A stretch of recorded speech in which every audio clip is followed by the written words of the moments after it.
doğruyu bize hayat bəxşidir. Heç bir qarşılıq gözləmədən. Sadəcə varlıqlarıyla dünyanı yaşadırlar.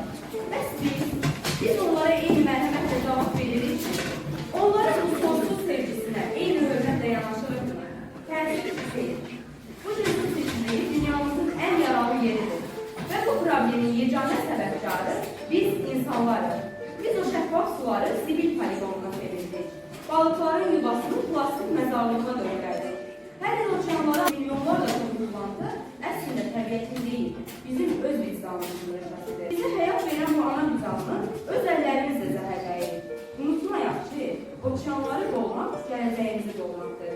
Əgər bu gün bu çeşidliyə bunu deməsək, sabahlı nəsillərin görə biləcəyi bir qarış təmizahımız belə qalır.